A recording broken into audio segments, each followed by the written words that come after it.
पुराने जमाने में जब वक्त की रफ्तार आज से कहीं धीमी थी और इंसान के दिल में ईमान की रोशनी ज्यादा तेज थी, वहीं हमारी दास्तान शुरू होती है। ये कहानी है एक ऐसे बंदे की जिसने दुनिया की हर सख्ती को सब्र से गले लगाया और अपने रब पर कामिल यकीन रखा, चाहे कितनी ही मुसीबतें क्यों ना आए। इस दौर में लोग कहते थे कि अल्लाह अपने बंदों को दो तरह से आजमाता है, कभी तंगदस्ती से और कभी खुशहाली से, और दोनों में से असल इम्तिहान ये है कि बंदा अपने रब को भूले ना फकीरी में और ना अमीरी में। वादिये नूर नामी गांव के सबसे दूर किनारे पर, जहां सिर्फ खामोशी और हवा की सरसराहट सुनाई देती थी, वहां एक टूटा फूटा कच्चा घर था।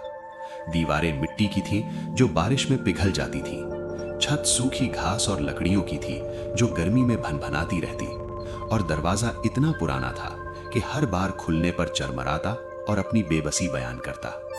इसी घर में रहता था इब्राहिम। उम्र कोई 30-32 साल, कद दरमियाना, रंग गंदुमी, चेहरे पर मेहनत की छाप और माथे पर हमेशा नमाज का निशान। उसके कपड़े पुराने और बेरंग थे, जूते फटे हुए, मगर जब वो चलता तो उसकी चाल में एक वकार था, वो वकार जो सिर्फ सच्चाई और ईमान से आता है। इब्राहिम रोज सुबह फज्र से पहले उठता। गर्मी हो या सर्दी, बारिश हो या आंधी, वो कभी नहीं चूकता था। वुजू करते वक्त वो इतनी तवज्जो से पानी इस्तेमाल करता कि लगता जैसे उसके पास सोना हो। फिर वो अपनी पुरानी जाए नमाज पर खड़ा होता और इस खुशू से नमाज अदा करता कि देखने वाले की आंखें नम हो जाएं। सजदे में वो इतनी देर तक रहता कि लगता उसे दुनिया से कोई वास्ता ही नहीं।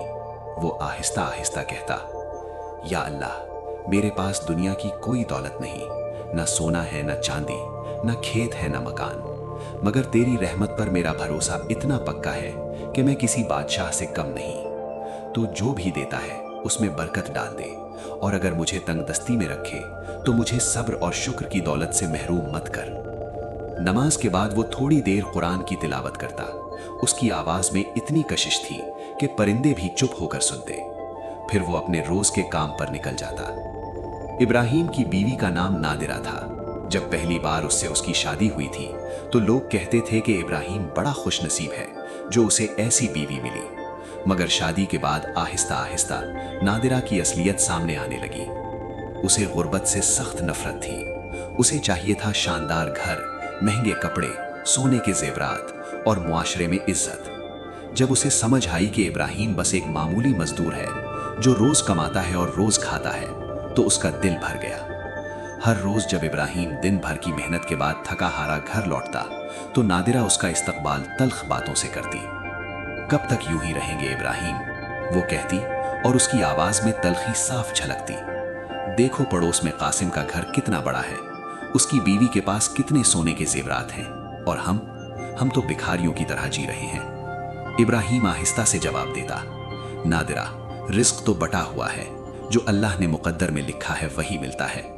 हमें शुक्र करना चाहिए कि हमारे पास खाने को रोटी है, सर पर छत है, और सबसे बड़ी बात ईमान है। लेकिन नादिरा को ये बातें समझ नहीं आती। वो झुंझलाकर कहती, ईमान से पेट भरता है क्या? ईमान से इज्जत मिलती है। लोग हमें देखते हैं तो हंसते हैं, मैं शर्म से मर जाती हूं। इब्राहिम नरमी से समझाता, लोगों की हंसी और इज्जत आर्जी है नादिरा। अल्लाह की नजर में हमारी कीमत हमारे आमाल से है, माल से नहीं।